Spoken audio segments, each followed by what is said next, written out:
on our way to sign up for the sandbagging efforts in Fargo, because Fargo apparently is going to go underwater again.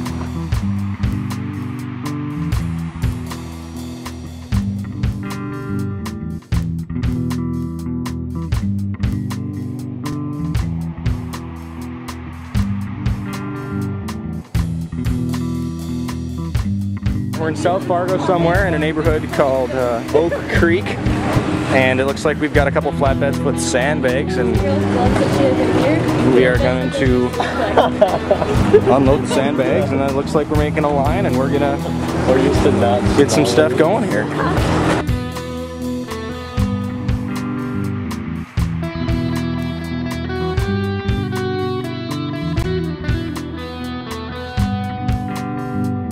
Under Armour doesn't work when you're submerged in the water. That's a scuba suit. Hour and a half.